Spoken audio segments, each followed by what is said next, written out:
আসসালামু আলাইকুম। আশা করি সবাই ভালো আছেন, সুস্থ আছেন। আজকে একটা নতুন ভিডিও নিয়ে হাজির হয়ে গেলাম।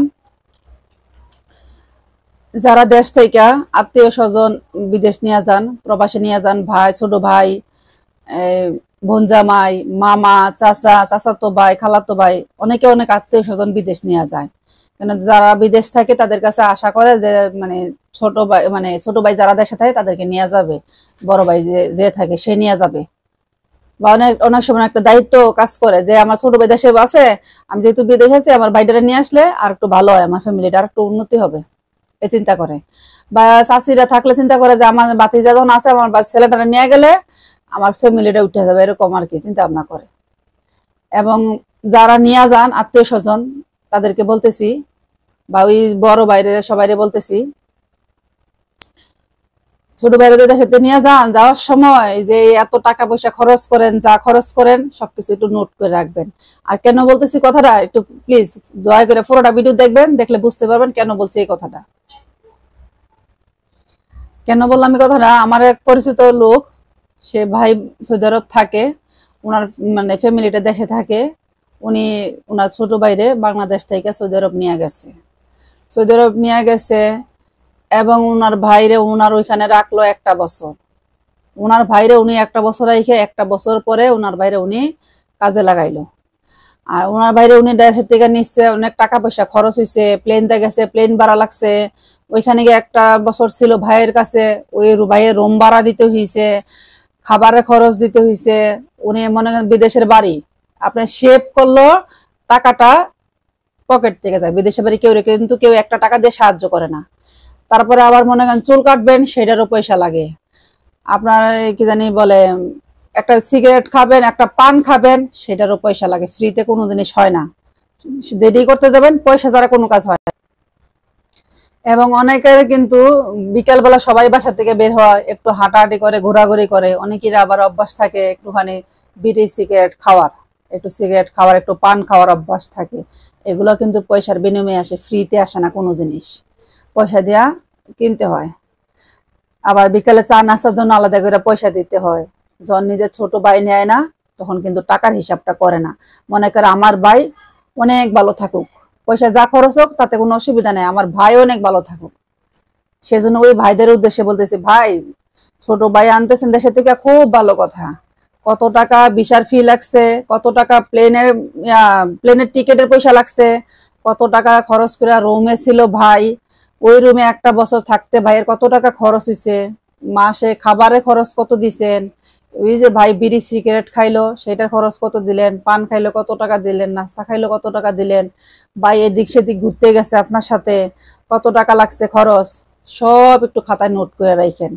কেন জানেন ভাই, এগুলা ভবিষ্যতে তারাই আবার জিজ্ঞাসা করবো আপনি আমার জন্য কি করছেন, আপনি কি আমার জন্য কিছু করছেন।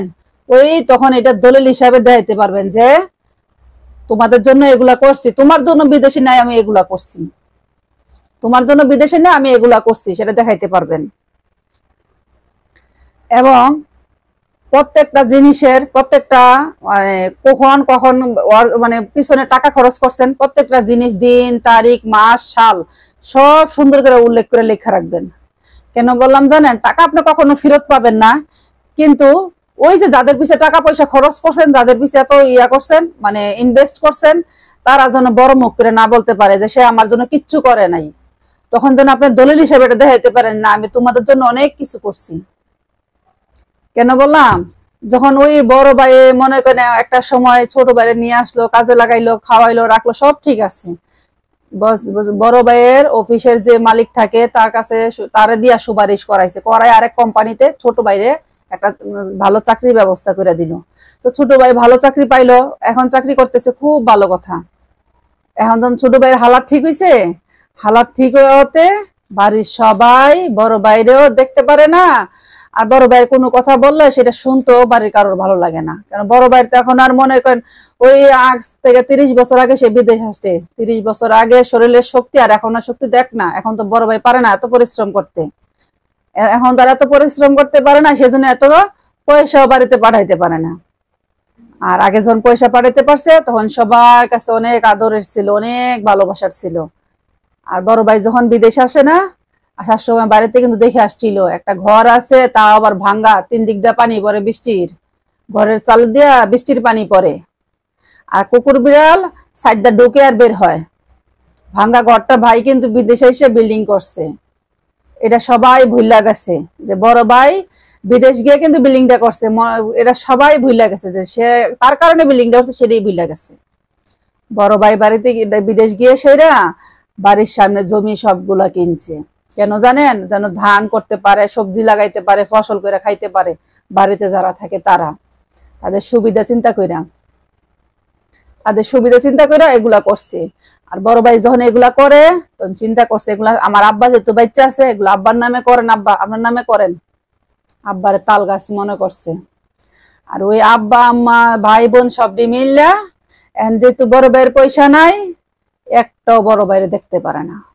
আর ছোট ভাই যেটা মনে করেন বিদেশ নিয়ে এত ভালো কোম্পানিতে কাজে লাগাই দিছে, এত ভালো কোম্পানিতে ছোট ভাইরে ঢুকাই দিছে, বড় ভাই কিছু কইলেই হ্যাঁ মনে কি জানেন, ওই যে ম্যাচ দিয়ে আগুন লাগালে যেমন ছাদ করে জ্বললা যায়, সেমন ছাদ করে জ্বললা যায়। মনে তার সারা শরীরে আগুন লাগাই দিছে, এমন ভাবে লাগা লাগে। একটা বার চিন্তা করে না আমি বিদেশের বাড়ি আসছিলাম, আমি কি বিদেশের বাড়িতে এসে কি আমি রাস্তায় ঘুমাইছিলাম না রুমে ঘুমাইছিলাম এসির নিচে, না বিদেশের বাড়িতে এসে এই রোদ্রের মধ্যে রাস্তা ঝাড়ু দিছিলাম? কি কাজ করছিলাম বিদেশের বাড়িতে এসে?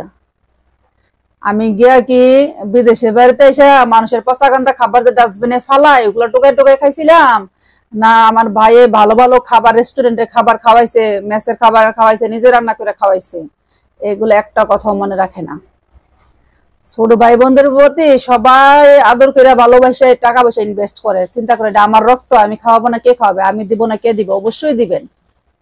কিন্তু টাকা পয়সা জীবন আপনি ফেরত পাবেন না তাদের কাছে, ফেরতের দরকার নাই তো আপনার দরকার হচ্ছে সম্মান।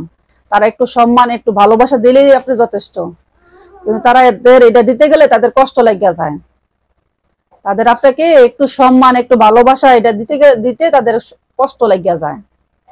তারা এটা চিন্তা করে না ওই যে বিল্ডিং এর ভিতরে ঘুমাইতেছি কার পয়সা দিয়া, এই যে সাপ্লাই দিয়ে গোসল করতেছি, আগে তো টিউবওয়েল চেপা চেপা গোসল করছি, পুকুরে গোসল করছি, খালে গোসল করছি, এখন তো গোসল করি ঝর্ণা দিয়া সুন্দর করে মোটরে পানি আসে, কল আর চাপতে হয় না, সেটা তাদের মনে নাই। এখন দেখতেছে লাভ ছোট ভাইয়ের লগে থাকলে বড় ভাইয়ের গন্যা লাভ আছে, লাভ যেদিকে সবাই দৌড় দেয় সেদিকে। বাকি বড় ভাই আবার সে মরুক আর বাসুক যেটাই হোক, তার তো মনে করেন তার চেহারাও কেউ দেখতে রাজি না। কেন?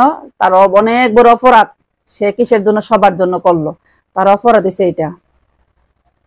আর যখন বড় ভাই টাকা পয়সা দিতে পারছে, ওরে বাবা সবাই তো কি সুন্দর সুন্দর মিডিয়া আলাপ করছে, ফোনটাই দোকানের নামে নাই। ভাইয়ে ফোন দিলে আমারও দিবে, আমি তোর কথা কইয়াম, বাড়ির থেকে ফোন দিয়ে ছোট বইনে কইতো, ছোট ভাই কইতো ভাই তুমি আমার না কইছিলা একটা মোটরসাইকেল কিনা দিবা, আমি গেলাম এবার পরীক্ষা ভালো রেজাল্ট করছি, তুমি আমার মোটরসাইকেল কিনা দেন লাগবো? বড় ভাই কইতো আচ্ছা ঠিক আছে দেন। আবার সেই বড় ভাইরেই যখন খারাপ হয়ে গেল, এখন অবস্থান খারাপ হয়ে গেল গা, তখন আর তারা দেখতে পারে না। বড় ভাই তো আগে যেমন বাড়িতে ওই 1000-2000 রিয়াল করে বাড়িতে পাঠাইতো, এখনো বড় ভাই 1000-2000 রিয়ালই বেতন পায়। আগে তো 1000-2000 রিয়ালের টাকার দাম ছিল কম, আর এখন 1000-2000 রিয়ালে টাকার দাম কয়েক গুণ বেশি হয়ে গেছে। হইলে কি হইব? তার টাকাটা তো ওই 1000-2000 রিয়ালে তার আটকাই রয়েছে, তার এটার উন্নতি হয় না, এটা তার বেতন তার বাড়ে নাই। কিন্তু তাদের তো আর এটা দিয়ে পোষায় না, তাদের তো মনে করেন তারা সারা জনম খাইয়া অভ্যাস অল্প তেলে কম মাছ ভাইজিয়া, এখন তো খাই ডুবা তেলে বেশি বেশি করায় বইরা মাছ ভাইজিয়া। তাদের আছে না এখন অল্প তেলে ভাইজিয়া যে খাইয়া অভ্যাস, এখন বেশি বেশি তেলটা খাওয়াই বাইরে শিখাই ফেলাইছে, এখন আর এ বাইরে ভালো লাগে না।